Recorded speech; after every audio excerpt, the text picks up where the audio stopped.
Ok, buenas tardes, amigos de América, amigos de Perú. La Asociación Peruana de Cirugía Bariátrica y Enfermedades Metabólicas del Perú, perteneciente a la IPSOLAC, ¿no? Tiene el agrado el día de hoy de engalanarnos con la presencia del doctor Andrés Sánchez Pernauti, que empezó a hacer esta cirugía del tema de hoy, que es el SADIS. ¿No? Para empezar el tema, nuestro presidente de la IPSOLAC va a dar por inicio de esta actividad académica el día de hoy, jueves 27, y luego de ello presentaremos a cada uno de los expositores y panelistas. Adelante, doctor Pollo.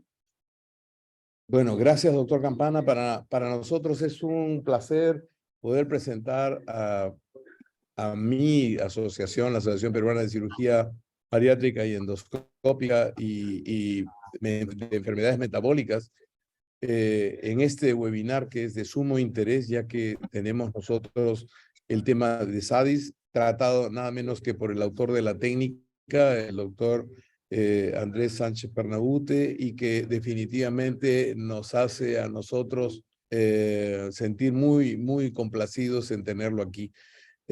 Para Latinoamérica esto es un honor y esto es una satisfacción y un placer poder tener el panel que está compuesto por el doctor Andrés Sánchez Pernauti, el doctor Rodríguez, el doctor Carlos Velázquez y el mismo presidente como moderador, el doctor Campana, quien se encargará de hacer la presentación de rigor para dar el inicio a este magnífico webinar.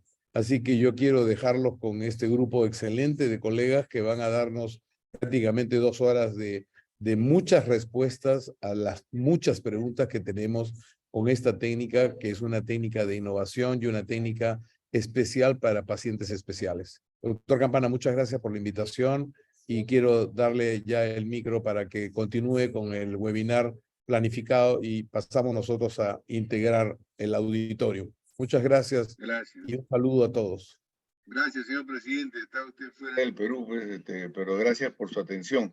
Bueno, queridos amigos, el día de hoy vamos a hacer la presentación, no sin antes de recordarles que el 7 y el 8 de julio vamos a tener el primer curso internacional de cirugía bariátrica con el tema de cirugía revisional y complicaciones en el Hotel José Antonio, ¿no? Con los profesores invitados, el doctor Mariano Palermo, Pedro Martínez, Marcelo Loureiro y el doctor Ricardo Funke. El día de hoy, el tema es SADIS, ¿no?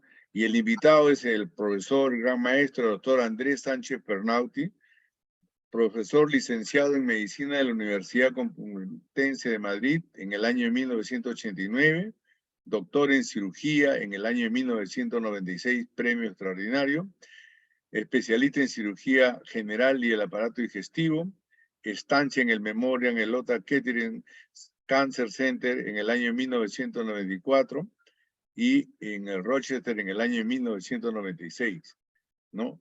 Jefe de sección de cirugía esófago-gástrica del Hospital Clínica San Carlos, 2011.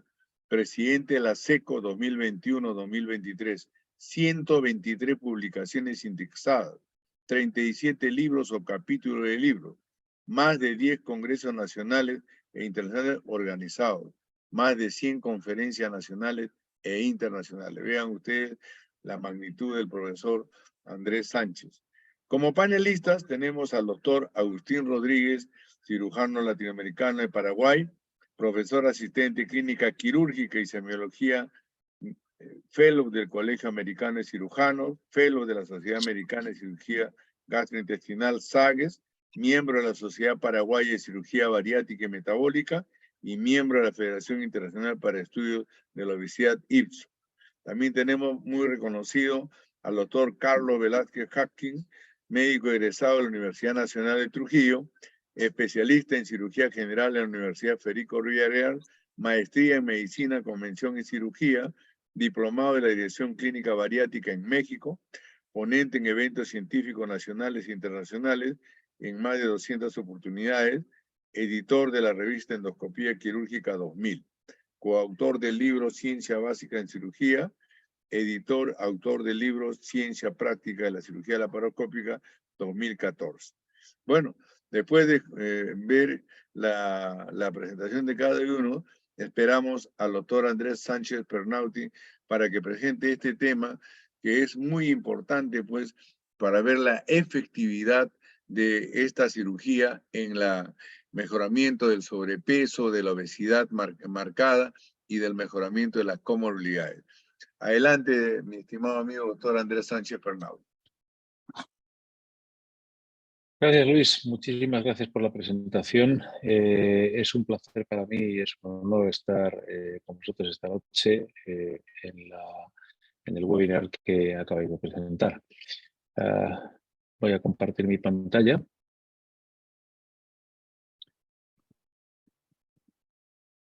¿Veis la presentación bien? Sí.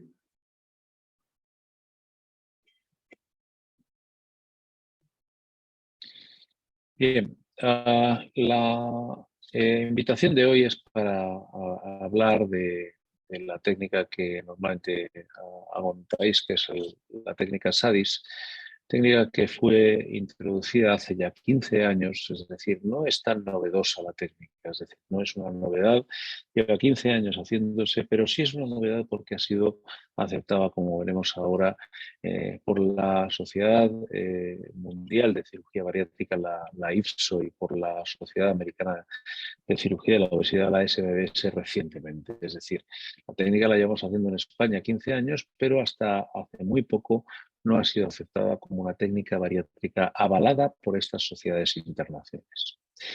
La técnica nace en el año 2007 de la conjunción de dos cirugías consolidadas, que eran el que entonces se llamaba el bypass gástrico de una anastomosis, el que entonces se llamaba, mini gastric bypass, que hoy día se llama bypass gástrico de una anastomosis, y el cruce duodenal, que era la técnica bariátrica que nosotros realizábamos como cirugía malabsortiva. Al observar que se podía hacer una técnica de anastomosis y que con la preservación pilórica no era preciso hacer la Iderlux porque no existía ni reflujo biliar ni tensión en la anastomosis, comenzamos a hacer la técnica que llamamos SADIS, de sus siglas en inglés, bypass duodeno-ileal, en una anastomosis más gastrectomía vertical. La atracción por la técnica de Robert Rutledge fue porque era una técnica que simplificaba enormemente el proceso quirúrgico. En el año 2007 no teníamos, por lo menos en mi hospital, la habilidad suficiente como para hacer técnicas quirúrgicas complejas en poco tiempo y con buen resultado. Cuando mis ojos cayeron sobre el artículo de Robert Rutledge, que desde el año 1998 iba haciendo bypass de una anastomosis y que era capaz, como ven en el artículo, de realizar la técnica en un tiempo mínimo de 19 minutos, cuando nosotros podíamos pasar horas haciendo un cruce duodenal, me quedé absolutamente impresionado y dije, bueno, pues esto es una posible solución para disminuir el tiempo quirúrgico y con ello disminuiremos probablemente las complicaciones postoperatorias y mejoraremos la evolución de los pacientes con seguridad.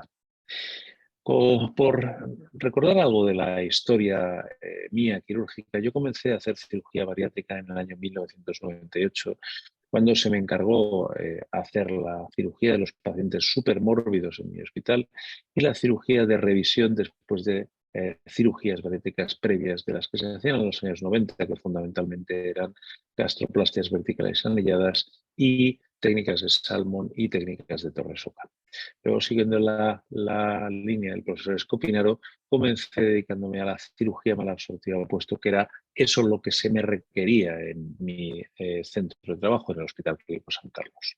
En el año 2003, viendo las mejorías fisiológicas que podía aportar la técnica de Hess, el cruce duodenal, cambié de la técnica de Escopinaro al cruce duodenal con una similitud en la longitud de las asas a lo que decía el profesor Escopinaro. Es decir, seguíamos trabajando con un canal común corto de 50 centímetros, una asa alimentaria que tenía 200 centímetros, es decir, 2 metros más los 50, comportaban un asa alimentaria más común de 2,5 metros y el resto era dedicado a la asa biliopancreática.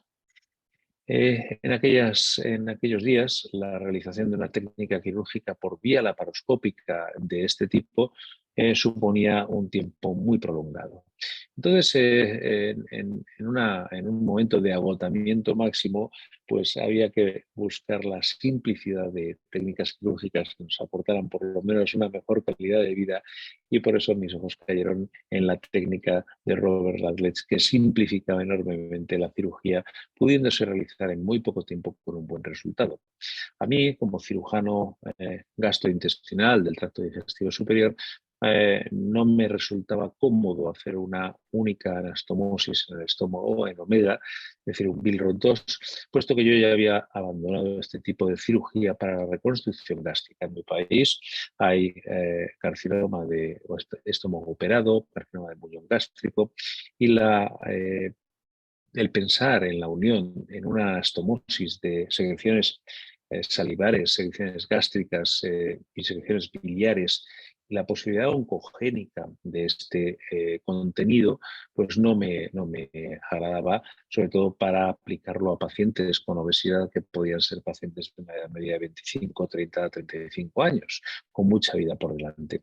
Pero estando acostumbrado, como estaba, a la realización de cruce duodenal, esto no suponía un problema. ¿Por qué? Pues porque el píloro preservaba de la posibilidad de tener un reflujo biliar más allá del fisiológicamente aceptable, aparte de que tampoco producía ningún problema en lo referente a la tensión anastomótica, ya que el píloro está colocado por lo menos 5 centímetros, 8 centímetros por debajo de lo que supone una anastomosis de minigastric y 15-20 centímetros por debajo de lo que supone una anastomosis de un bypass gástrico en Niederus tradicional, es decir, no supone la posibilidad de tensión. Bien, con el paso de los años, como decía al principio de la presentación, esta técnica quirúrgica, que nació en el año 2007, fue considerada o ha sido considerada como una técnica adecuada para la realización de cirugía en los pacientes con obesidad o con enfermedades metabólicas, tanto por la IFSO como por la Sociedad Americana de Cirugía Bariátrica y Metabólica. Nosotros defendemos la preservación pirórica. Entonces, aquí existe la pregunta de siempre. ¿Es necesario? ¿Es funcionante el píloro? ¿Por qué? Pues porque probablemente muchos pacientes se benefician de una cirugía bariátrica sin necesidad de esto, que son un bypass de una anastomosis, y les va muy bien. Entonces, ¿por qué hacemos hincapié en preservar una válvula que puede no ser necesaria y que puede no ser funcionante? Lo primero, cuando exploramos endoscópicamente un estómago operado o no operado, vemos vidrios en el estómago y no nos importa. Es decir, no es un acontecimiento que preocupe al endoscopista ni al cirujano la presencia de jugo biliar. ¿Por qué? Pues porque el estómago es capaz de vaciarlo perfectamente. Porque hay un complejo motor que viene desde el marcapasos gástrico en la unión del cuerpo gástrico con el fundus, que es capaz de hacer ondas peristálticas que lo mismo que evacúan los alimentos hacia el píloro, evacúan la bilis sobrante, con lo cual la bilis no hace daño al estómago y no asciende al esófago retrógradamente. Bien, entonces, ¿el píloro es necesario preservarlo o no es necesario preservarlo? Hombre, el píloro nos preserva del aumento de cantidad de bilis en el estómago que puede ser más allá de lo fisiológicamente esperable. Por otra parte, nos permite hacer una cirugía más agresiva y un control más fisiológico de la enfermedad metabólica. Vamos a explicar esto brevemente. ¿Por qué una cirugía más agresiva? Si vamos al bypass gástrico en Niederus, podemos hacer una cirugía más agresiva incrementando las longitudes del canal alimentario o del canal biliopancreático. Todo esto conlleva una reducción de la longitud total del canal alimentario más común. Esto está descrito perfectamente por un artículo de Kevin Higa y Eric de María y su grupo, donde evalúan cómo quedan los pacientes después de un alargamiento, la realización de un bypass más agresivo en función del acortamiento de la asa alimentaria más común.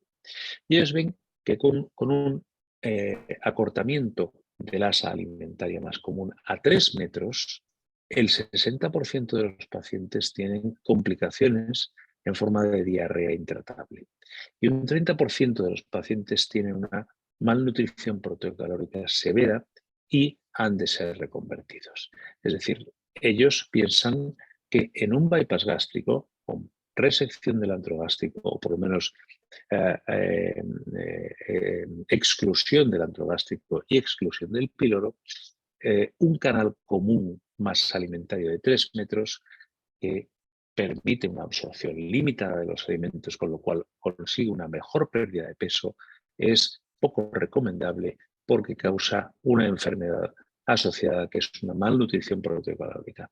Y se tienen que ir a la recomendación de un canal alimentario más común de 4 metros.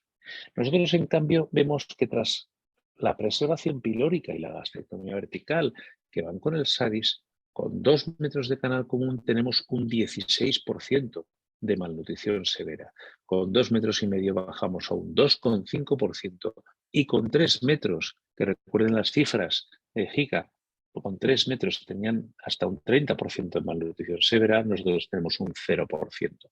Con lo cual podemos hacer una cirugía que afecte más a la absorción de las grasas sin preocuparnos por la malnutrición gracias a la preservación antropilórica que ni el bypass gástrico ni de Rux ni el bypass gástrico en una anastomosis realizan.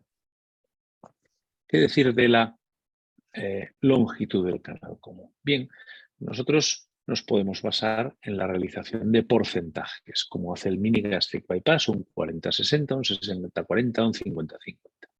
Basándonos en las posibilidades de malnutrición y las longitudes del intestino total recomendadas, creemos que no es adecuado realizar la longitud del canal común tras SADIS basándonos en los porcentajes, porque los porcentajes de malnutrición van a ser elevados cuando hacemos un porcentaje bajo y van a ser insuficientes las longitudes de las asas para conseguir un buen resultado ponderal cuando la longitud total del intestino es más larga, de tal manera que en pacientes con longitudes más cortas de 500 centímetros de intestino total vamos a tener un porcentaje escandalosamente alto de desnutrición y en pacientes con longitudes intestinales más largas de 7 metros vamos a tener un resultado deficitario y esto va a ocurrir entre un 30 y un 40% de los pacientes. Es decir, con un 60-65% de buenos resultados vamos a irnos a un aproximadamente 35% de malos resultados conjuntando la malnutrición con la pérdida de peso insuficiente. ¿Qué otras cuestiones nos da la preservación pilórica? Un vaciamiento gástrico regulado, lo cual va a mejorar la respuesta incretínica y va a ayudar al control de la enfermedad metabólica con total seguridad. Nosotros hemos demostrado esto en el control de la enfermedad metabólica por la detección de una mejor curva de glucemia tras la preservación pilórica cuando se compara con la no preservación pilórica en diabéticos del bypass gástrico y de Rux. Es decir, con la comparación de la duodeno-ileostomía con la gastroileostomía, vemos que la variabilidad glucémica tras la cirugía es mucho menor, es una curva mucho más homogénea con la preservación pilórica, lo cual indica que la regulación de la apertura pilórica es un regulador secundario de la respuesta incretínica. Aquí tienen el ejemplo de lo que les decía. Es decir, después de un bypass gástrico ni de Rux, estamos acostumbrados a ver que la curva glucémica o que la media de glucemia postoperatoria en los pacientes diabéticos puede ser normal gracias a una curva en la que alternan momentos de hipoglucemia postprandial severa por la gran respuesta incretínica de la gastroileostomía, seguidos de hiperglucemia compensadora. Es decir, las glucemias medias a lo largo del día son normales, pero hay una alternancia de hiper e hipoglucemias que lo representan así.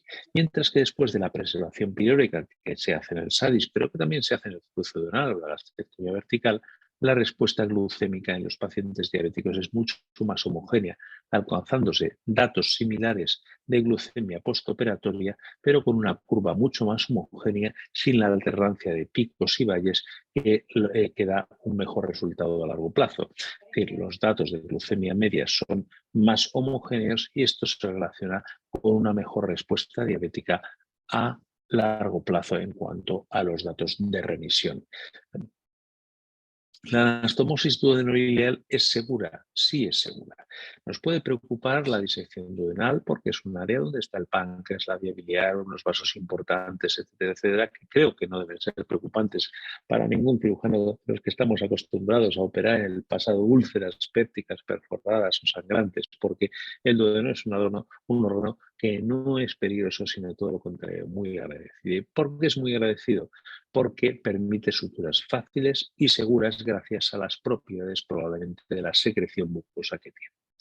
En un trabajo que realizaron el grupo de COTAM dirigido por SURF, en el que participamos en el inicio de la técnica para ellos, nosotros llevamos ya algunos años haciendo, reunimos más de 1.300 casos de anastomosis duodeno-ileal en un ASTA, encontrando que los porcentajes de fístula postoperatoria eran similares, cuando no inferiores a los del bypass gástrico de Rux, pero también los porcentajes de otro tipo de complicaciones eran mejores, bastante mejores, y me refiero aquí a la presencia, la aparición de úlceras en el seguimiento o de estenosis anastomótica que tras el bypass gástrico de Rux. Y probablemente esto es debido a la seguridad que da la anastomosis duodenal por la mucosa duodenal. Vean que el porcentaje de estenosis anastomótica o problemas anastomóticos después de un bypass gástrico en Rux es elevado. Depende un poco del tipo de anastomosis que se haga, si es mecánica, si es lineal, si es circular o si es manual, pero es elevado, es un porcentaje elevado. Vemos úlceras marginales en hasta un 15% de nuestros pacientes.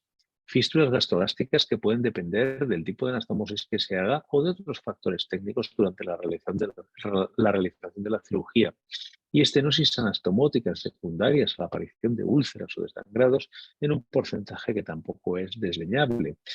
Mientras que la luz duodenal, por una serie de secreciones basadas en el bicarbonato y en otros factores, nos permite hacer anastomosis tan seguras con este aspecto, como el aspecto que ven, de una preservación pilórica a la derecha que permite el acceso, en este caso de endoscopia, a un duodeno con dos luces perfectamente normal, sin ningún signo inflamatorio, con unas secreciones absolutamente normales y sin ningún signo de sangrado en ningún caso, y una boca anastomótica que se preserva desde el momento de la cirugía con una anchura suficiente como para permitir una buena calidad desde el punto de vista alimentario. Esto es conocido desde hace muchos años y ya los autores que hacían pancreatoduodenectomía con preservación pilórica decían: preferimos hacer una anastomosis al duodeno porque da menos complicaciones que las anastomosis gástricas, menos complicaciones ulcerosas, menos complicaciones de sangrado y menos complicaciones estenóticas per se. Es decir, y daban datos de hasta un 3% de complicaciones cuando eran mucho menores, muy inferiores a las complicaciones derivadas de la gastroyeonostomía después de la pancreatoduodenectomía de Whipple. Bien, ¿cómo recomendamos hacer una anastomosis segura y una disección duodenal segura? Pues paso a paso, estas son recomendaciones personales, después de hacer varios cientos de procedimientos y después de trabajar mucho la técnica.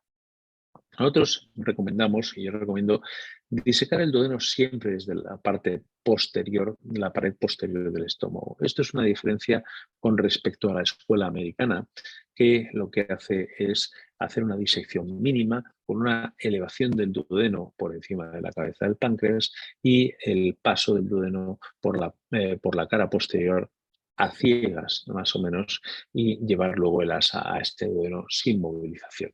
Este es un gesto que técnicamente en cirugía abierta era un gesto técnico muy rápido y bastante seguro, pero a mí me parece que es un gesto técnico que puede ser peligroso porque puede generar hemorragia en la cara posterior, podemos penetrar en el tejido pancreático en sus vasos o podemos incluso perforar con la pinza la cara posterior del duodeno sin verlo. Yo prefiero levantar el duodeno, como verán a continuación, en ángulo recto respecto al páncreas, ligar todos los vasos de la curvadura mayor del antro gástrico y del principio del duodeno, levantarlo, como digo, en ángulo recto y desde allí buscar la arteria gastrodenal y entrar en el orificio de la curvadura menor por donde vamos a pasar a hacer la disección y la sección. Disecar el mayor segmento duodenal posible. Aquí, lo mismo, frente a la escuela americana, pienso que hay que conseguir disecar mucho duodeno, no con el fin de incrementar la absorción de cationes o incrementar una pequeña respuesta incretínica por la preservación de este manguito duodenal, sino con el fin de hacer una anastomosis más segura y preservar completamente la función pilórica. Si nos aproximamos mucho al píloro, podemos transgredir su función, podemos lesionar sus fibras y provocar que haya un reflujo biliar, lo que nos obligaría a hacer una IDRUS. Con lo cual, yo pienso que hay que bajar prácticamente hasta el conducto biliar principal para hacer la anastomosis cómodamente segura y con absoluta seguridad de preservar el píloro.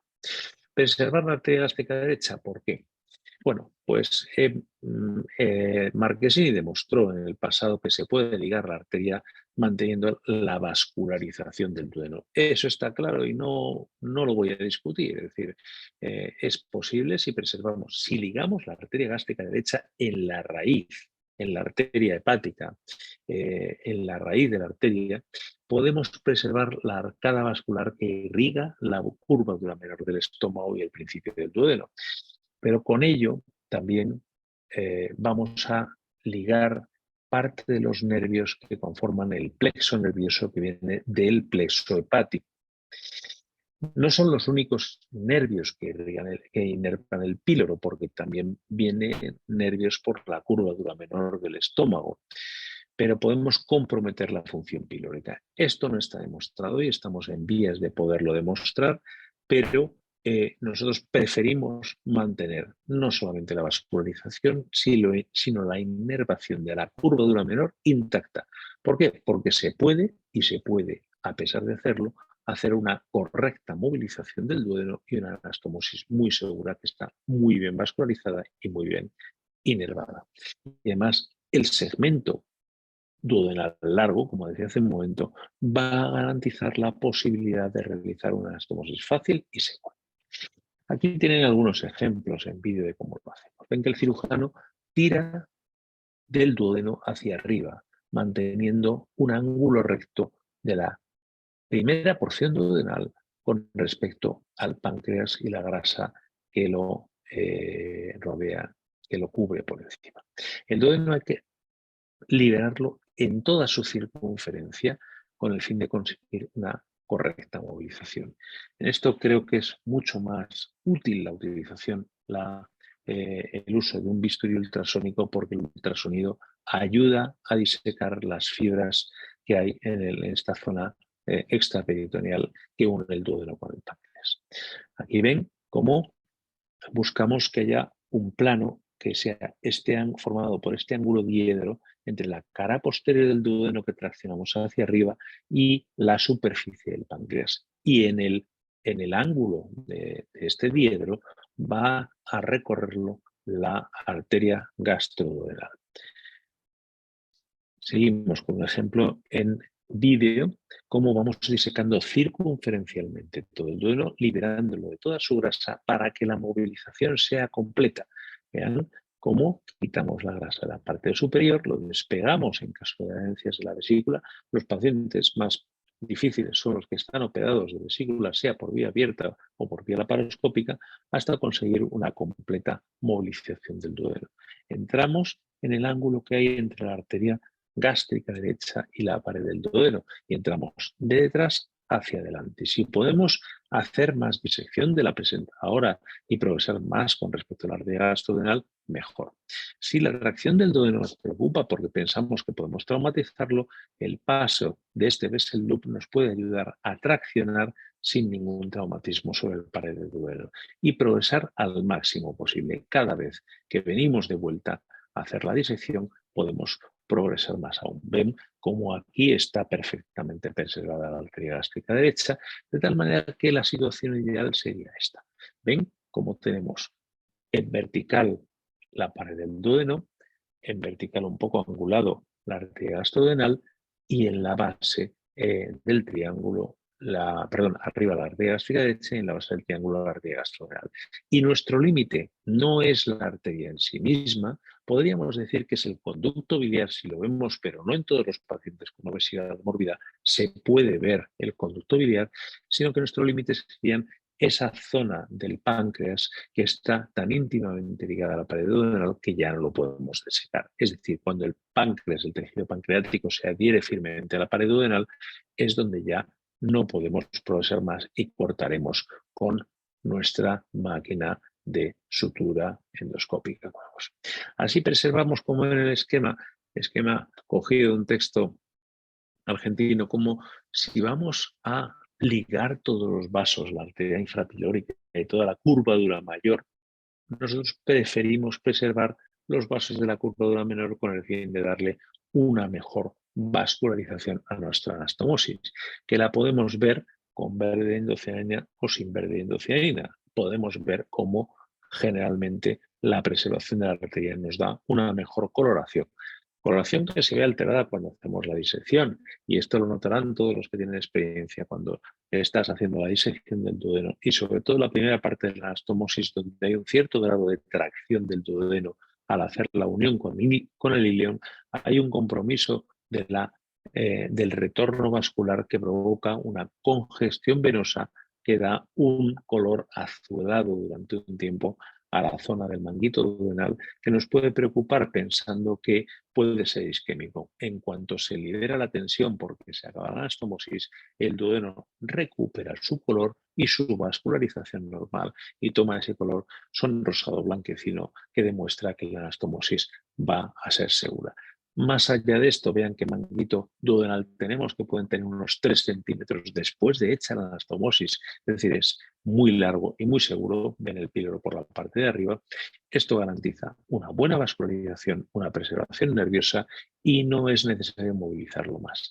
Si con todo esto hubiera tensión, yo recomendaría, antes que ligar la arteria gástrica derecha, hacer una anastomosis más proximal que puede comprometer un poco la pérdida de peso, pero garantiza un mejor resultado anastomótico.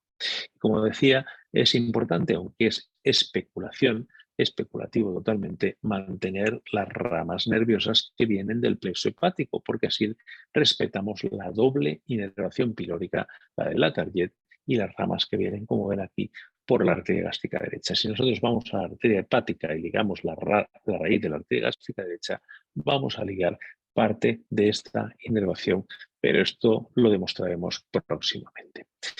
Nosotros hacemos la sección desde el lado izquierdo del paciente con el fin de garantizar la mejor sección duodenal posible con una zona más vascularizada, más larga, como es de izquierda a derecha. Eso es una costumbre que traemos de la cirugía abierta.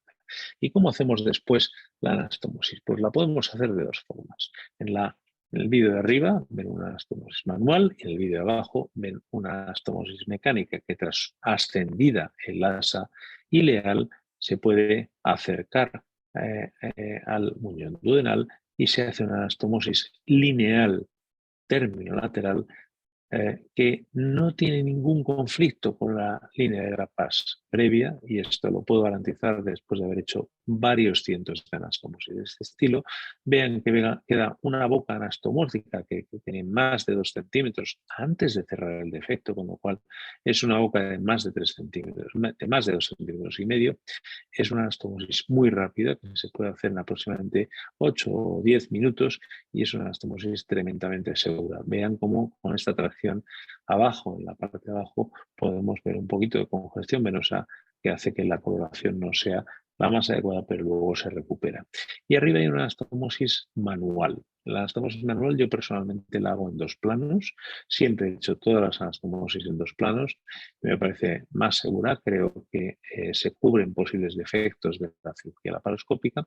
La hago con sutura barbada porque me evita la necesidad de un asistente para que me haga la tracción de la sutura y se comporta como una anastomosis muy sencilla porque el cirujano está colocado. En este momento yo estoy siempre en el lado izquierdo del paciente y el cirujano está perfectamente afrontado a la anastomosis con la óptica en el medio, mano derecha subcostal izquierdo, mano izquierda para mediano derecha del paciente y triangulando perfectamente la anastomosis se afronta totalmente de una forma totalmente perfecta, como si fuera la anastomosis de una cirugía de colectomía derecha, una ileocólica que cae perfectamente triangulada y afrontada con el cirujano. Es comodísima de realizar y tremendamente segura. Muchos de ustedes estarán preocupados porque estamos hablando de una cirugía basada en la gastrectomía vertical y ahora el reflujo es el protagonista de todas estas cirugías. Es decir, ¿cómo se presenta el reflujo tras el SADIS? Bien, las reparaciones por reflujo en mi departamento son, bueno, quizás aquí está un poco bajo puesto tras la gastrectomía vertical, son en torno a un 4 y podrían subir hasta incluso un 8 o 10%. Mientras que las reoperaciones por reflujo tras SADIS están por debajo del 1%, y esto es un dato llamativo, es una diferencia estadísticamente significativa. ¿Y por qué puede suceder esto? Pues en mi opinión sucede por la forma de hacer la gastrectomía vertical. Lo he dicho antes, pero la gastrectomía vertical del SADIS es una gastrectomía vertical ancha. El motivo inicial de esto no es proteger al paciente del reflujo, sino garantizar la entrada de alimentos. Si nos remontamos a la historia de la cirugía malabsortiva, hipoabsortiva, disabsortiva, como quieran llamarlo, nunca se ha recomendado hacer una cirugía muy restrictiva cuando se hacía un componente malabsortivo. Estos son enseñanzas del profesor Escopinaro. Por eso nosotros cuando empezamos el cruce duodenal hacíamos ya la gastrectomía vertical con una bujía de 60 French o de 54 French como nos quedamos para el SADIS. Mientras que cuando hacemos una gastrectomía vertical con intención más restrictiva hacemos la resección gástrica sobre una bujía de 14 milímetros que son 42 French. La diferencia está clarísima, es decir, con un estómago estándar de 16 centímetros de longitud en la curvatura menor, vemos que la diferencia va de un volumen gástrico de 98 centímetros cúbicos a un volumen de casi 160 centímetros cúbicos, lo cual quiere decir que estamos multiplicando el volumen gástrico por 50. Y esto realmente va a disminuir la presión intragástrica, con lo cual va a facilitar el vaciamiento esofágico y con lo cual va a disminuir el reflujo gastroesofágico. Y llevado, esto como ven aquí, es el tamaño importante. Y llevado a la clínica, hemos realizado 66 endoscopias digestivas altas en el seguimiento de 250 pacientes y hemos encontrado que había síntomas de reflujo en la tercera parte de los pacientes, ardor en la mitad de ellos, estaban con inhibidores de la bomba de protones el 50% de nuestros pacientes, pero en mi país el 60% de la población toma sistemáticamente inhibidores de la bomba de protones, con lo cual son datos incluso inferiores a los de la población española normal, pero lo más importante son los hallazgos endoscópicos. A diferencia de lo que se ha comentado en otras cirugías derivadas de la sleeve gastrectomy en los últimos años, encontramos datos de esofagitis en solamente un 18% de los pacientes y Barrett solamente en un caso que existía previamente a la intervención quirúrgica. Bien, estos son datos que son mejores que los datos preoperatorios encontrados en endoscopias realizadas sistemáticamente en pacientes antes de cirugía bariátrica, con lo cual el SADIS no nos está empeorando el escenario esofágico en el que nos movemos, sino que está dejándolo igual o mejorándolo en lo mejor de los casos. Y finalmente, yo les he hablado de las excelencias de esta cirugía cuando se compara con otras técnicas por la preservación pilórica, por la anchura de la gastrectomía vertical y por la potencia que puede tener mal absortivo. Pero ¿qué decimos? ¿Cuál es el resultado global? Pues el resultado global a 10 años con una cohorte de pacientes de 150 con un seguimiento de más de 10 años, de los que ha habido un seguimiento clínico en el 70% de los casos, vemos que el exceso de peso total perdido a 10 años es del 82% y esto supera en una medida importante a la pérdida de peso tras el bypass gástrico en Iderux, por lo menos en nuestro medio en España y con los pacientes operados en nuestro hospital. Con lo cual, para resumir, para acabar la charla que acabamos de presentar, podemos decir que el SADIS hoy día se comporta como una cirugía segura porque tiene bajo índice de complicaciones a corto, medio y largo plazo de lo más preocupante que es la anastomosis. Es eficaz porque consigue unas buenas pérdidas ponderales y no me he metido en la resolución de la enfermedad metabólica, pero podemos discutirlo después. Y es reproducible. ¿Por qué? Porque en todos aquellos centros donde la técnica se ha iniciado, en todos aquellos países donde la técnica se ha iniciado, los resultados son los mismos, tanto en lo referente a las complicaciones precoces como a largo plazo y como en las pérdidas ponderales de la cirugía. Muchísimas gracias por la invitación y encantado de responder a las preguntas que les surjan. Muchas gracias, Luis. Yeah. Muy agradecido, doctor Andrés Sauchin. Es interesante la presentación, la experiencia suya. Hay varias cosas que deseo preguntar a usted y a los panelistas. Yo recuerdo, bueno, Radcliffe en el año 1997 empezó con el mini gastric, luego en el 2002 Miguel Ángel Carbajo. Después hay experiencia del doctor Sergio Santoro, el 2006, pero no tocan el duodeno, ¿no? Y bueno, en el 2007, usted, y por ahí aparece una técnica, el SASI, que es la gastro y la anastomosis sin tocar el duodeno, en el año 2016, ¿no? Entonces vea usted la serie de intervenciones que han aparecido fundamentalmente porque el bypass clásico que defienden muchos, que cree que es lo máximo, tiene sus problemas en cuanto a lo que es reganancia de peso, en cuanto a lo que es mejoría de la diabetes u otras comorbilidades.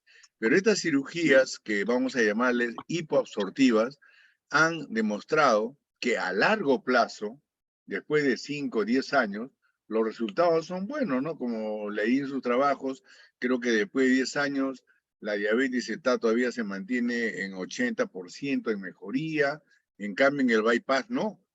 Pero el tema que se presenta son las complicaciones nutricionales, ¿no? O sea, hay complicaciones técnicas, que el bypass tiene más complicaciones técnicas que la operación del SADIS o del BAGUA, ¿no? Pero las complicaciones nutricionales es lo que a veces desanima a los pacientes. Dentro de esta parte, doctor, primero a usted y luego a los panelistas, dentro de las complicaciones nutricionales, ¿cómo hace usted para poder, digamos, evitar estos problemas? Porque inevitablemente, ¿no? La hipoalbuminemia, los trastornos del calcio y todo se presenta con los años. ¿Cómo, digamos, es que usted mantiene a estos pacientes en el curso de los años? ¿Cómo es el primer año, el segundo año y los siguientes? ¿Cómo lo maneja, doctor? Bien, muchas gracias.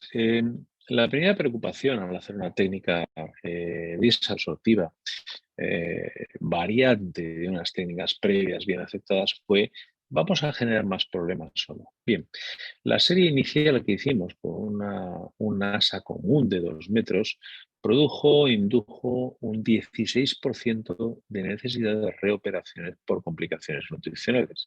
Era una técnica que producía, o sea, daba a los pacientes más de un 100% de exceso perdido a los 2 primeros años, lo cual va invariablemente acompañado de problemas nutricionales. Es decir, no puede ser que la media de peso perdido sea tan elevada sin producir problemas.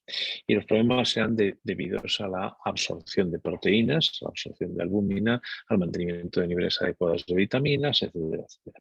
Decidimos cambiar, y esto lo hablé yo personalmente con Nicolás Copinaro, decidimos cambiar para alargar el canal común, para no hacer una cirugía como eran los bypasses y endoileales antiguos, y subiéndolo 50 centímetros, sorprendentemente disminuyó la incidencia de malnutrición al 2,5% que tenemos actualmente.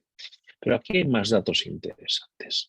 No solamente disminuyó la tasa subiendo la longitud a 50 centímetros, sino que vean que desde el año, creo que es 2016, ningún paciente, se han reparado pacientes, pero todos ellos operados por primera vez antes de 2016. ¿Qué quiere decir ello?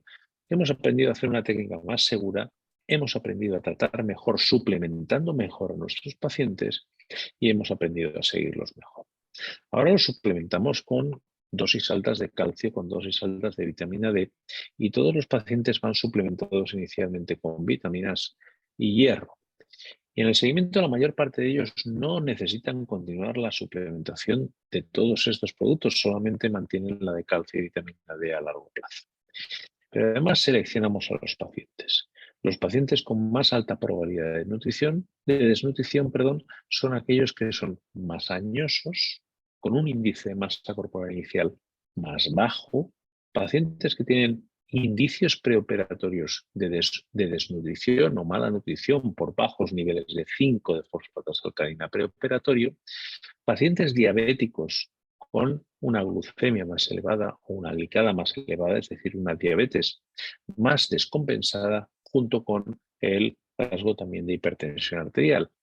Es decir, pacientes añosos, hipertensos y diabéticos mal compensados son todos aquellos que tienen probablemente una alteración de la microvascularización ileocolónica, con lo cual son los que van a absorber peor.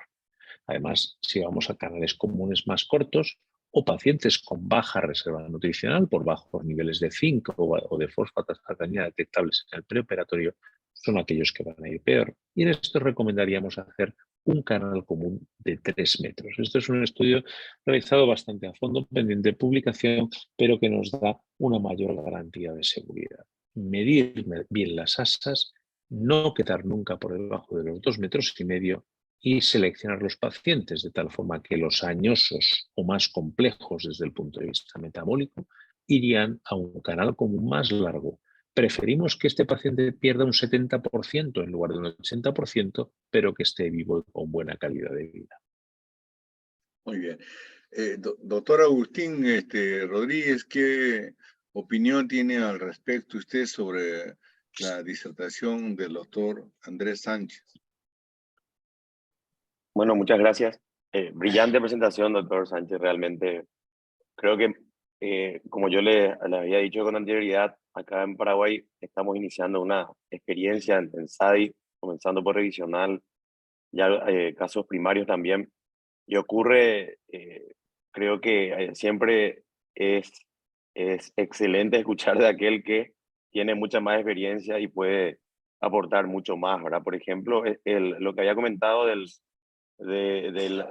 la arteria gástrica derecha, que al principio impresiona como que la gástrica derecha les tira un poco hacia arriba al estómago tubular. Impresiona que si uno lo corta, como que lo rectifica un poco más, pero eso en la experiencia uno se va dando cuenta que es más bien lo que dijo usted, mejorar la disección para conseguir más duodeno y de esa manera también asegurar más que el píloro realmente quede intacto, así como el plexo hepático. Yo creo que también, por lo menos una realidad aquí en Paraguay, que la selección del paciente también implica la posibilidad de que el paciente pueda tener acceso a lo que son las suplementaciones. Entonces, yo creo que tal vez es una realidad en Latinoamérica eso. Aquí operamos, si bien operamos pacientes tanto de la medicina privada, pero también público. Nuestro país tiene 20% o más de obesidad. Entonces, en ese grupo, tal vez ofrecerle un SADI, por más que sea una excelente opción, si es que no tiene la posibilidad de acceder a lo que es una suplementación adecuada o a un seguimiento adecuado, porque de repente vienen pacientes que se operan, que viven a 200, 300 kilómetros de la capital, de repente ya no vuelven, ¿verdad? Entonces, dentro del objetivo que es el estudio que usted comentó y de los hallazgos también, tenemos que insertar acá por lo menos lo que es esa parte subjetiva. Bueno, una observación interesante, me acuerdo, conversando con los que hacen bypass, digo, ¿y por qué no hacen la operación del SADIS o por qué no hacen otro tipo de derivación? Es por el seguimiento del paciente, porque a veces uno hace un bypass y lo ve en varios años al paciente y las malnutriciones son mínimas, pero cuando se hacía el escopinar o cuando se hace este tipo de operaciones hipoabsortivas, aparecía un paciente después de 3 años, aparecía con osteoporosis, aparecía con anemia severa, y entonces era un caos, ¿no? Entonces, estos pacientes tienen que ser controlados permanentemente. No sé, doctor Andrés Sánchez, ¿qué opina al respecto en cuanto a ese seguimiento? ¿Qué tal si un paciente opera usted de otro lugar y que no lo va a seguir? ¿Cómo lo mantiene ese paciente? Porque en estas operaciones el seguimiento es fundamental. Pues sí, por supuesto. Cuando un cirujano no va a poder seguir a un paciente nunca, es mejor no operarlo. Y si se opera, es mejor hacer una gastrectomía vertical, donde no va a tener prácticamente ningún problema metabólico derivado. En cuanto a la comparación en el seguimiento de los pacientes sometidos a bypass gástrico Niederrusch estándar o a bypass gástrico Niederrusch con asa videopancreática larga, que son los que hacemos en mi hospital, las alteraciones nutricionales derivadas de este tipo de bypass son más frecuentes y sobre todo, no más frecuentes, sino más difíciles de esperar que tras el SADIS. Es decir, el SADIS, al tener un canal común fijo para todos los pacientes, se comporta nutricionalmente de una forma muy homogénea. Sabemos que va a haber un pequeño porcentaje de pacientes que en función de sus hábitos o su falta de seguimiento van a tener problemas nutricionales, un bajo porcentaje, pero en el bypass gástrico, como al medir solamente las asas proximal y biliar, no conocemos realmente cuál es la capacidad absortiva, tenemos algunas sorpresas desagradables. Entonces, con esto yo resumo que cuando yo no voy a seguir al paciente y creo que necesita una cirugía para control de peso o enfermedad metabólica, la mejor es una vertical, una manga gástrica, que es la que le va a generar menos problemas nutricionales, aunque haya una quizás algo menor pérdida de peso. Cuando voy a seguir al paciente ya me podré plantear la posibilidad de hacer un bypass en Niederrusch o un SADIS. Y así yo también acá el doctor Carlito Velázquez, quiero que nos hable su experiencia porque él tiene una gran experiencia con el SASI. Tiene un volumen de casos y yo quisiera que nos diga su experiencia al respecto, doctor Carlos Velázquez. Muchas gracias. Muy buenas noches con todos. Felicitaciones, doctor Andrés. Siempre es muy lindo escuchar a alguien con una gran experiencia en una técnica y sobre todo con esa sapiencia que da los años y el buen hacer en cirugía. Yo quisiera lo que usted nos ha comentado, añadir que también el paciente con tabaquismo es un paciente de riesgo para este tipo de cirugía. Lo bueno es que en los países latinoamericanos, salvo uno o dos, se fuma mucho todavía, pero en Europa sí, esto es un hábito que todavía persiste y entre jóvenes también. En Perú casi no se fuma, muy poco que encontremos pacientes con tabaquismo elevado. Sin embargo, hay que mirar con mucho detenimiento a aquellos pacientes que en el preoperatorio siguen fumando. Es cierto, nosotros hacemos una técnica que no nos acercamos tanto hacia la válvula ileocecal en la anastomosis. Realmente es una anastomosis que es mayor a 2.5 metros desde la válvula. Puede ser de 3 metros y medio, y es después de una manga que es una manga convencional, no es una manga suelta con una sonda de 60 o 58. Nosotros usamos normalmente una sonda, digamos, normal, 42, 44, 46. Y dejando un buen motor antropilórico. Y ahí hacemos una anastomosis lateral que de cierta forma se comporta como una bipartición, que es la técnica de Sergio Santoro, tan poca entendida, pero que cada vez está llevando mayor resonancia, sobre todo en los cirujanos latinoamericanos. Entonces, y hablo de bipartición porque no hay una supresión casi total de las hormonas proximales, de las incretinas proximales, porque se mantiene el contenido alimentario pasando por el píloro, por el duodeno, las primeras porciones del yeyuno, pero a la vez parte de este alimento pasa directamente en las primeras porciones de la deglución, los primeros momentos de la deglución, pasa directamente a estimular las incretinas distales. O sea, tiene ambos efectos. Y hay un efecto acentuado sobre la elevación de las hormonas distales, de tal manera que sí tenemos un buen control del síndrome metabólico y no se ve con frecuencia el trastorno de la disabsorción, especialmente en calcio. No hemos visto ningún paciente con trastorno de calcio, y salvo que sea una paciente mujer posmenopáusica, donde normalmente debe requerir algún grado de osteopenia, entonces se le da su suplemento de fijador y de calcio bioral. Entonces, doctor Andrés, yo quisiera hacerle una pregunta al respecto. No hace unos pocos días vimos una entrevista con Antonio sobre el uso de la cirugía con imanes, la cirugía magnética, donde están replicando el SADI colocando imanes. Entonces se hace una anastomosis duodeno-ileal, pero sin sección de duodeno.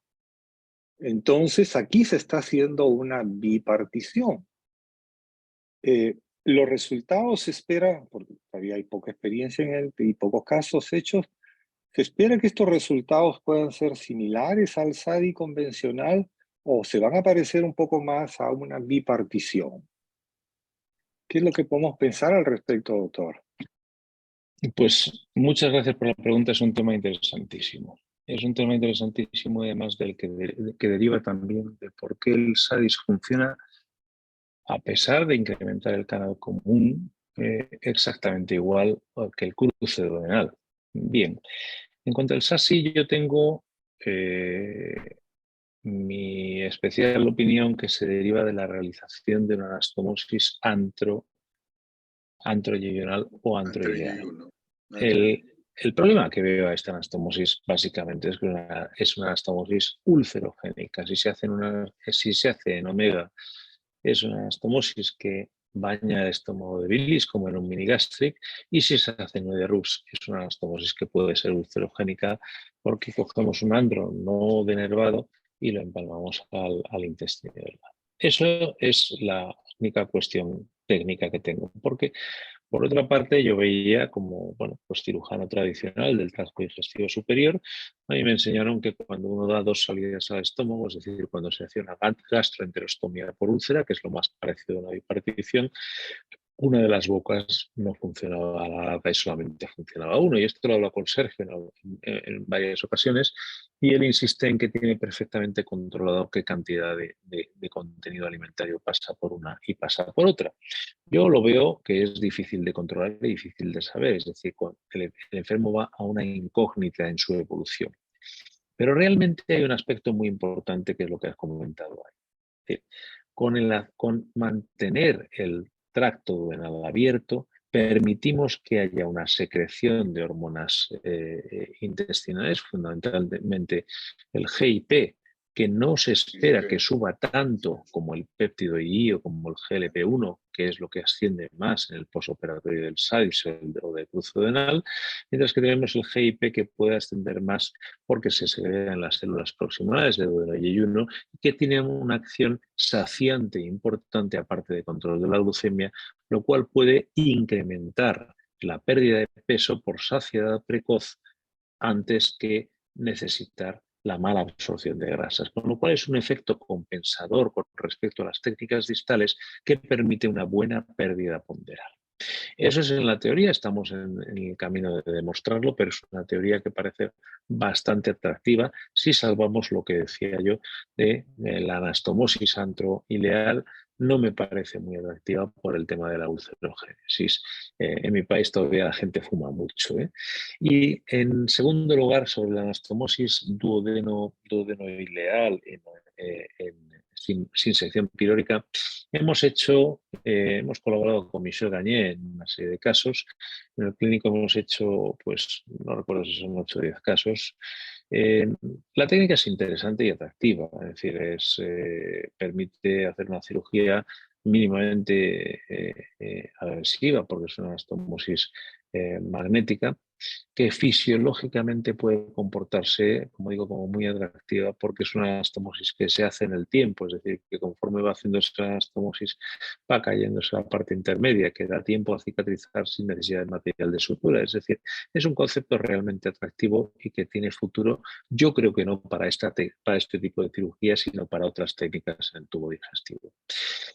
El tema de la bipartición del tránsito duodenal, en este caso inogástrico, se ha comportado bien, pero también seamos cautos. Es decir, esto llevamos desde el verano pasado haciéndolo y hemos hecho un prospectivo de 8 o 10 pacientes, no recuerdo cuál es el número total que ha metido Michel entre los centros que hemos participado, pero son pues poco más de 15 o 20 pacientes.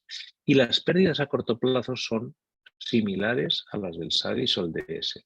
Pero no debemos olvidar que las pérdidas a corto plazo tras estas cirugías se deben a la gastrectomía vertical fundamentalmente. Es decir, tenemos que esperar por lo menos por encima de 2 años, como decía Scopinaro, y siendo más cauto, por encima de 5 años, para saber si las técnicas van igual. Tiene ventajas. Ya tuvimos un caso que hubo que acceder en el postoperatorio a la vía biliar y gracias a esta bipartición pudimos acceder perfectamente a la vía biliar. Y luego hay otra cuestión también que yo me planteo, y yo creo que todos tenemos experiencia en todas estas técnicas quirúrgicas. Un enfermo que se opera hoy día de obesidad tiene altas posibilidades de ser reoperado a lo largo de su vida por obesidad, por sus secuelas o por sus complicaciones. Cuanto más simple sea el esquema anatómico que dejamos al paciente, mejor. Este paciente puede ser reoperado en una zona recóndita, en la montaña en España, en la selva peruana o amazónica, donde el cirujano que le va a reoperar por cualquier cosa, por un trauma, por una obstrucción, por lo que sea, no tiene un conocimiento profundo de lo que pueda tener hecho el paciente. Si encontramos que el paciente tiene una anastomosis en IO en omega del estómago al íleon y luego el paso del duodeno normal o cualquier técnica derivativa, cuanto más compleja sea, más problemas generaremos al cirujano que le reopera. Y si somos nosotros mismos, bueno, si es uno mismo, sí sabe lo que ha hecho y puede ser sencilla la reconstrucción. Pero yo creo que cuanto más simple es la cirugía primaria, más ventajas damos al paciente. El SASI tiene una grandísima ventaja, que es una técnica para reconvertir una gastrectomía vertical muy rápida y muy simple y con muy bajo índice de complicaciones. Tendremos que esperar a la evidencia de las pérdidas ponderales y las complicaciones a medio y largo plazo para garantizarlo como una buena cirugía. Es decir, en todos los cirujanos nosotros tenemos que insistir que hay que hacer un seguimiento profundo de nuestros pacientes, tanto en el aspecto clínico ponderal como en el metabólico, para poder decir dentro de 5 años que la técnica va bien. Yo estaba muy ilusionado cuando empecé a hacer SADIS y recuerdo que los 2 primeros años mis endocrinos estaban encantados porque los pacientes iban muy bien y luego vimos las desnutriciones. Y hubo que echarse para atrás y empezar a hacer unos canales más largos, con el miedo de que los pacientes no perdieran suficiente. Y veréis que a lo largo de mi vida laboral he ido haciendo publicaciones que parecen repetidas, porque creo que es importante publicar los resultados a 2, a 3, a 5, a 10 y vendrán los resultados a 15 años, como hacía Scopinaro. ¿Por qué? Para demostrar a la comunidad científica que la cirugía va bien o que va mal y no debemos hacerla. Entonces, todas las técnicas que hagamos deben someterse a la misma investigación rigurosa. Nosotros no podemos decir que no avanzamos, ¿no? Y cuando a alguien, sea Sergio Santoro, sea quien sea, se le ocurre, oye, pues voy a hacer una modificación técnica que te parece ventajosa, lo único que hay que hacer es hacer un estudio riguroso y a medio y largo plazo seguir publicando resultados. Esto es lo que no hacen nuestros amigos los endoscopistas, que hacen endoscopias, o sea, las toplastias endoscópicas, y no nos dicen cómo a los pacientes, pues porque no los siguen o porque los resultados no son buenos. Nosotros tenemos que insistir en hacerlo así. Y me parece muy bien hacer variantes sencillas, sobre todo que generen pocas complicaciones al paciente, pero demostrar que los resultados son correctos. Creo que en eso estamos todos de acuerdo. Doctor Andrés, bueno, está bien, pero no quiero polemizar, ¿no? Pero el SASI yo entiendo como que es una gastroyeyunoanastomosis, no es Sí. gastroilioanastomosis. La diferencia fundamental es que en el SADI se mide de la válvula ileocecal y en el SASI se mide del ángulo duodeno-yeyunal como fue descrito, ¿no? Esa es una diferencia importante. Y lo que usted dijo, en el término fundamental probablemente del éxito del SADI, es que hay una exclusión duodenal, con lo cual el GIP no trabaja y lo que trabaja es el GLP-1 y GLP-2 y el PYE. Me parece que por ahí está el éxito del SADIS. Entonces, recorriendo todas estas cosas, profesor Andrés, y viendo todo esto que usted mejoró el ACE y todo, ¿cuáles son las indicaciones precisas para hacer el SADIS? Porque empezó también más como cirugía revisional, más que como cirugía primaria, pero ahora en su conclusión de usted, digamos, ¿cuáles son los pacientes, digamos, que usted indica que se debe hacer el SADIS? Porque yo no le voy a hacer el SADIS a un paciente con 35 de IMC, ¿no? Creo que hay unas indicaciones precisas. Yo tengo mis dudas. Vamos a ver. Si somos precisos, como me dices, lo que está, a mi modo de ver, claramente indicado es en pacientes que no van a tener buen resultado con un bypass estándar, con un bypass gástrico ni de Rux. Y estos son los pacientes que tienen un índice de masa corporal por encima de 47, podríamos decir, o que tienen una enfermedad metabólica severa que se pueden beneficiar de este tipo de cirugía. Pero luego interviene también la cuestión personal. Es decir, cuando uno, tanto en la técnica quirúrgica como el seguimiento, está más confortable y más seguro haciendo una determinada variante, lo ofrece más. Entonces yo a mis pacientes inicialmente, sabiendo que los resultados son muy parecidos entre un bypass y un SADIS, con un beneficio, cuando el SADIS es de 300, de unos 5 puntos ponderales por encima que el bypass, y cuando el SADIS es a 250, de unos 15 puntos ponderales por encima del bypass, yo a mis pacientes, daba mi costumbre hacer la técnica que es mucho más segura en mis manos, el SADIS, que el bypass gástrico, les ofrezco casi sistemáticamente un SADIS. Es decir, yo no ofrezco SADIS al paciente que tiene una hernia de hiato de gran magnitud. Y no hablo de reflujo, porque el reflujo puede estar asociado con la obesidad. Hablo de hernia de hiato porque la hernia de hiato requiere una reparación de la hernia más un antirreflujo. Y el mejor antirreflujo que hay en el seno de la obesidad es un bypass gástrico de Rux. En cuanto a la presencia de esófago de Barrett, también coincido en que una técnica en una anastomosis, aunque yo tengo constancia de que mis pacientes no tienen reflujo biliar, pienso que podría existir. Entonces yo, en un paciente con un índice de 57 y con un esófago de Barrett, probablemente le indicaría un cruce duodenal en Iderlux antes que un bypass. Insisto, hay un grupo de pacientes entre 40, 38 de IMC y 45, 47 de IMC que se pueden beneficiar de cualquier técnica quirúrgica, adaptando la longitud de las asas a su IMC, a su edad y a sus características clínicas.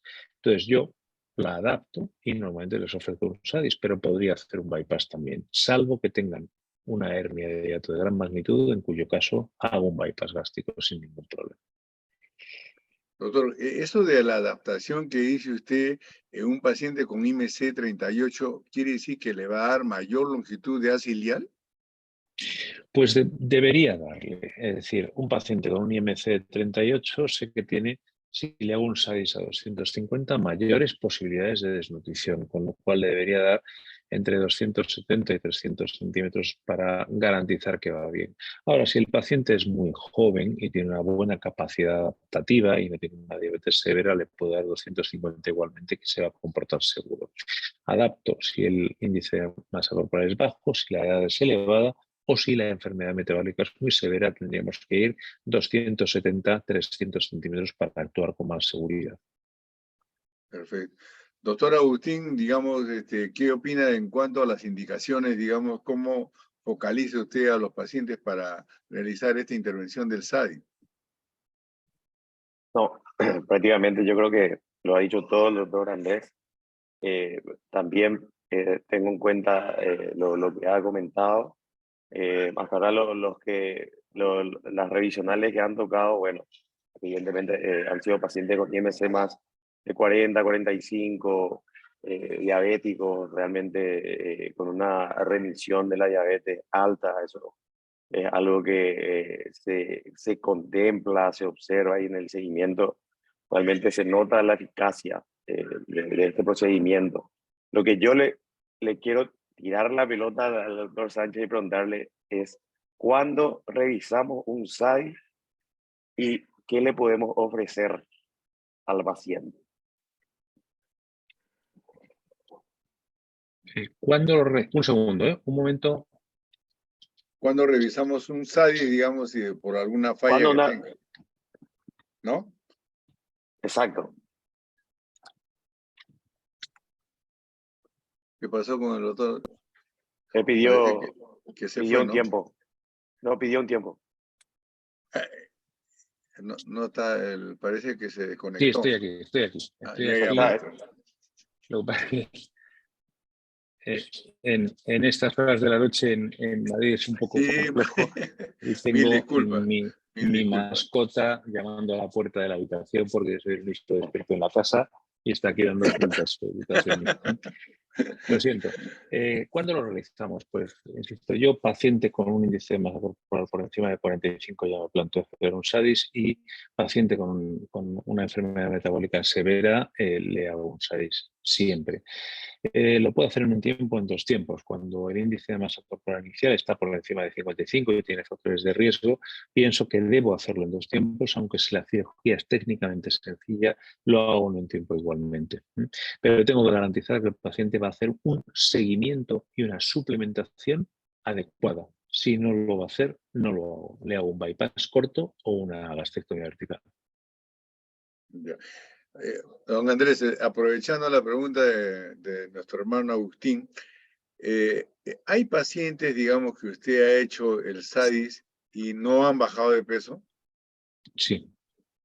Sí. Y, el porcentaje total, como cualquier técnica quirúrgica, puede fallar. Entonces, el porcentaje total de fracasos, es decir, el número de pacientes que no han alcanzado un 50% de exceso de pérdida de peso o lo han reganado, está aproximadamente en un 10% a lo largo de los 10 primeros años de seguimiento, lo cual es pues 20 puntos mejor que lo que tenemos con el bypass Niederlux, con lo cual son los resultados que a mí me parecen aceptables.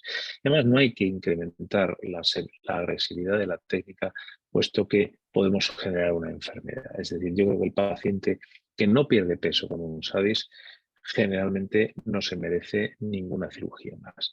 Pero también es cierto que entre los 4, 5, 6 pacientes que he reintervenido por falta de pérdida de peso, he encontrado, yo siempre cuando los voy a operar, bueno, les hago estudios preoperatorios en los que calibro el volumen gástrico.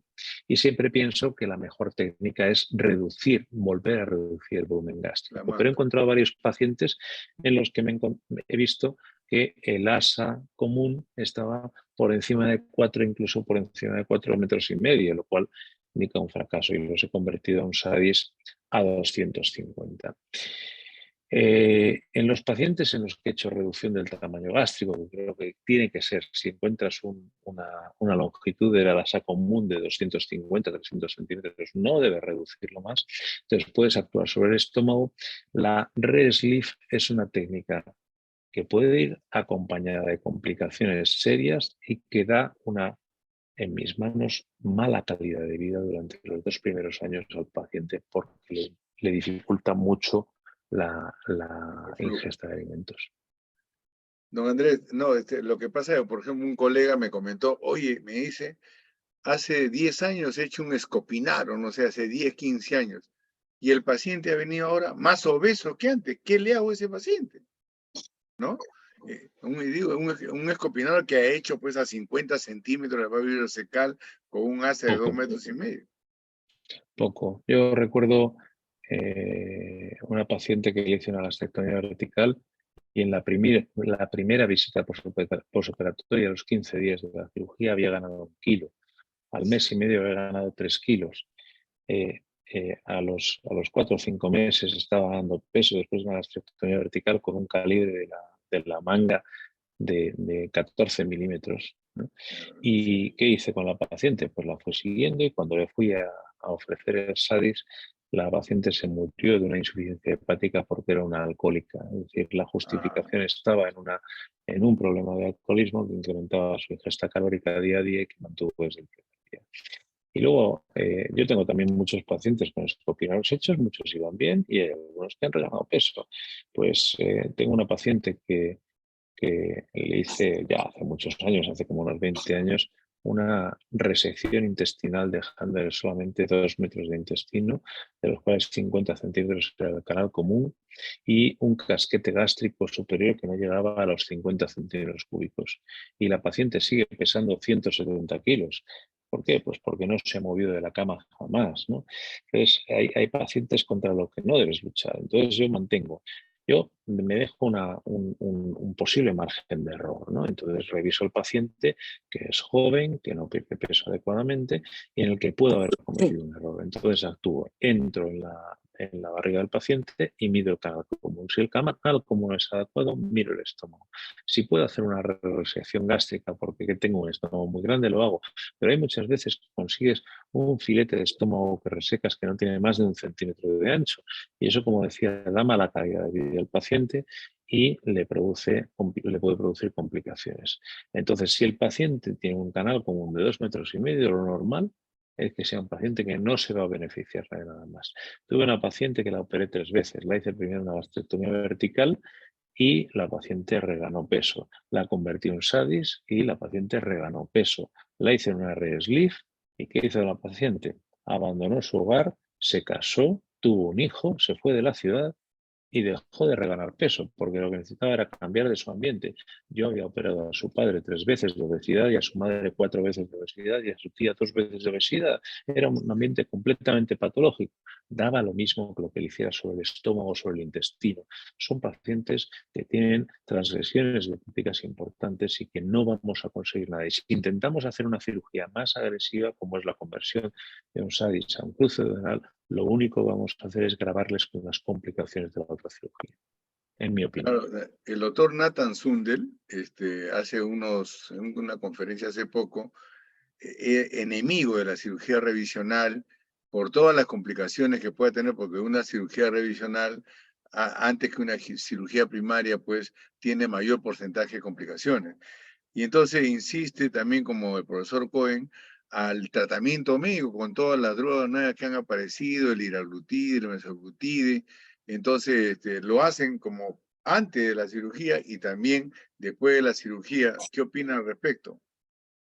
Que me parece bien, pero yo no soy enemigo por eso que comentaba, dejo el margen de error. Yo me encuentro pacientes o pacientes que han sido operados en el pasado, es decir, un paciente que ha sido sometido a un bypass gástrico proximal con un índice de 63, sé que si tiene un mal resultado es porque la cirugía es inadecuada y lo convierto y van bien. Si tengo un paciente que ha sido sometido a una gastrectomía vertical anillada y regana peso, lo debo reconvertir. Si tengo un paciente con una gastrectomía vertical y gana peso, lo debo reconvertir. Y si tengo un paciente con un SADIS y gana peso, me planteo lo que acaba de decir. ¿He cometido yo un error al hacer la cirugía? Pues en mi revisión de pacientes reintervenidos, en el 30% de los casos hay un error técnico del cirujano y eso hay que considerarlo. Lamentablemente, preoperatoriamente, ni con la medición del tamaño del estómago, ni con la medición de las asas intestinales con enteroresonancia se puede llegar a saber si hemos cometido un error. Entonces, en muchas entrevistas son decisiones que tomo después de muchas visitas clínicas, de muchas entrevistas con el paciente, si pienso que se puede beneficiar, le ofrezco la cirugía y siempre con la cautela de no hacer una cirugía que acabe con el paciente. Muy bien. Doctor Carlos Velázquez, ¿qué opina al respecto de esta última pregunta, doctor Carlos, con la experiencia que tiene usted sobre el tratamiento médico antes que la cirugía revisional? Bueno, totalmente de acuerdo. La cirugía bariátrica está basada en el hecho de complementarse con las especialidades afines, ¿no?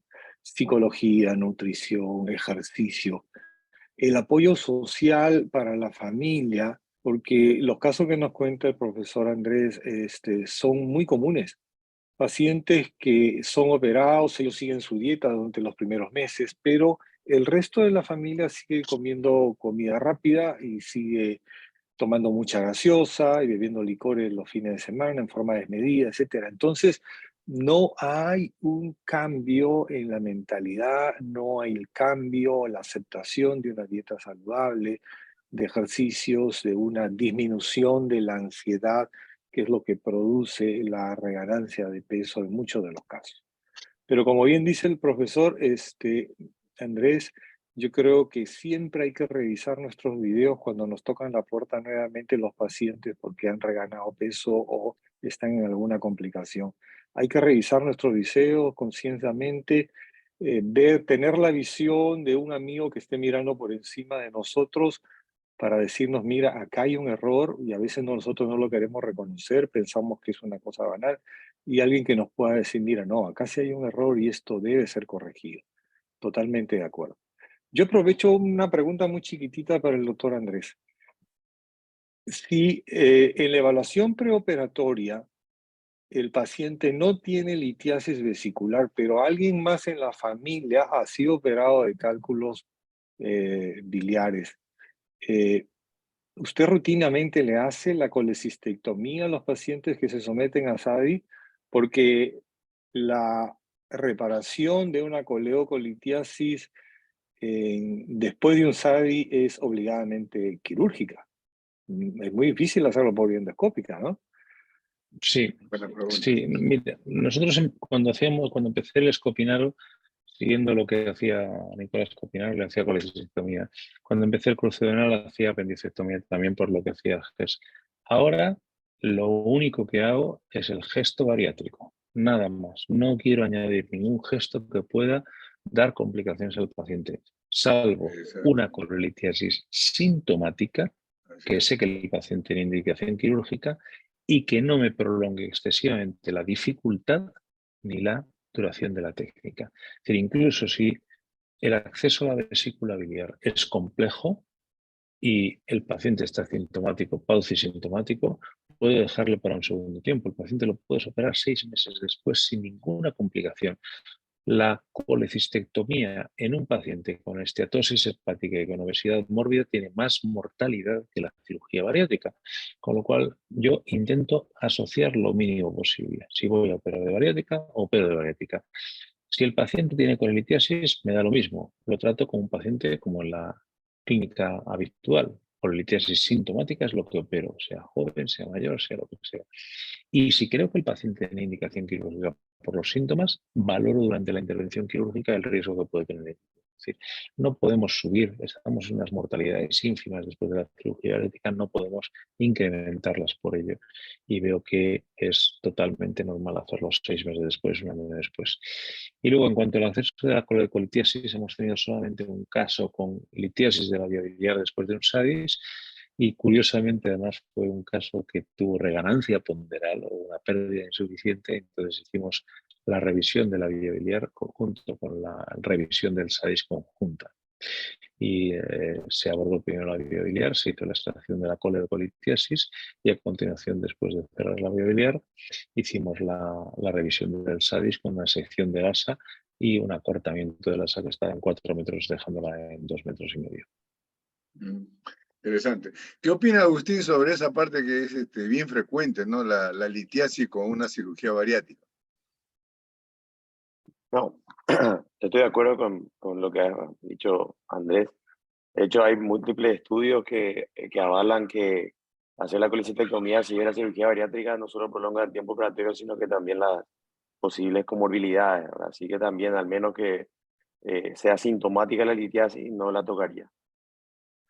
Yo también pienso igual, lo que pasa es que yo opero con mi hija que es joven, ella tiene 10 años nomás de especialidad, y ella le saca la vesícula. Bueno, le digo, hijita, pero te tocas ahí alguna complicación y vamos a tener problemas. Pero se mete, yo en mis casos, ni hablar, yo solamente saco si la vesícula está enferma, si no, ya veremos posteriormente. Por eso, digamos, es un tema bien polémico, ¿no? Porque hay trabajos al respecto, pero pienso que tenemos que disminuir la morbilidad al máximo. Doctor, hay un artículo, esto ya que sea el último, porque de repente el profesor ya quiere ir a dormir.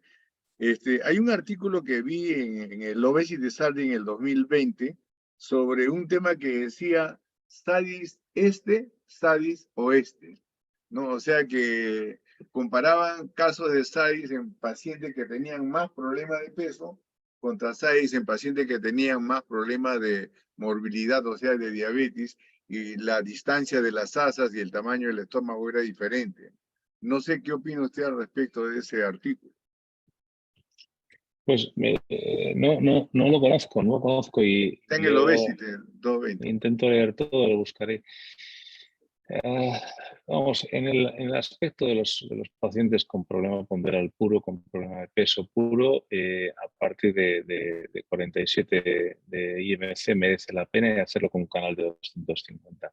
En el tema de los pacientes con diabetes, poco podemos ganar añadiendo más con la absorción, es decir, incluso con 300 centímetros sería suficiente, porque lo que ganaríamos con la mala absorción, acortando el canal común, sería la mala absorción de grasas, que sabemos que va a mejorar el metabolismo glucídico, pero también con un mayor grado de complicaciones, con lo cual en un paciente diabético yo creo que la indicación está clara, pero que no es obligatorio, mandatorio ser tan totalmente agresivo, sobre todo si la diabetes está descompensada por los números que hemos sacado, porque puede haber alteración en la absorción.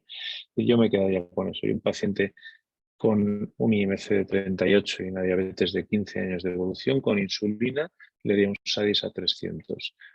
Un paciente con un IMC de 57 sin diabetes, le daría un SADIS a 250. Bueno, ¿qué opina Carlito sobre esa parte que me llamó la atención que el doctor nos está contestando ahorita? Totalmente de acuerdo, totalmente de acuerdo. O sea, un paciente que tiene insulino dependiente con un péptido C entre 2, 2.2 o menos de 2, ya no es muy rescatable. Lo mejor que tenemos que hacer es darle calidad de vida y eso lo vamos a hacer compensando un poco su diabetes, de repente quitarle insulina y pasarlo a medicamentos, pero que pretendamos curar o mejorar al 100% o al 90% de esa diabetes va a ser muy, muy complicado. Aparte que ya tiene daño angiovascular. Un paciente de 12, 15 años de diabetes ya tiene un daño irreparable en su angiovasculatura. Totalmente de acuerdo. Bueno, acá en el chat hay una experiencia del doctor Daniel Caña de Argentina que siempre nos acompaña y que también tiene experiencia, digamos, con el SADIC a una distancia de 270 centímetros. Muy agradecido, doctor Daniel Caña. Bueno, maestro Andrés, yo realmente le agradezco su tiempo, es invalorable lo que nos ha hecho, su experiencia es tremenda. Y lo más importante es la experiencia, porque la lectura cualquiera lee, pero la experiencia nadie se la quita. Le agradezco mucho a doctor Andrés Caña. Agustín, mi hermano, te agradezco mucho por la cita acá. Ya nos veremos en algún sitio y Carlito Velázquez, de repente mañana nos vemos. Muy agradecido a todos ustedes. Gracias, maestro Andrés, y nos veremos en otra oportunidad. Gracias a todos.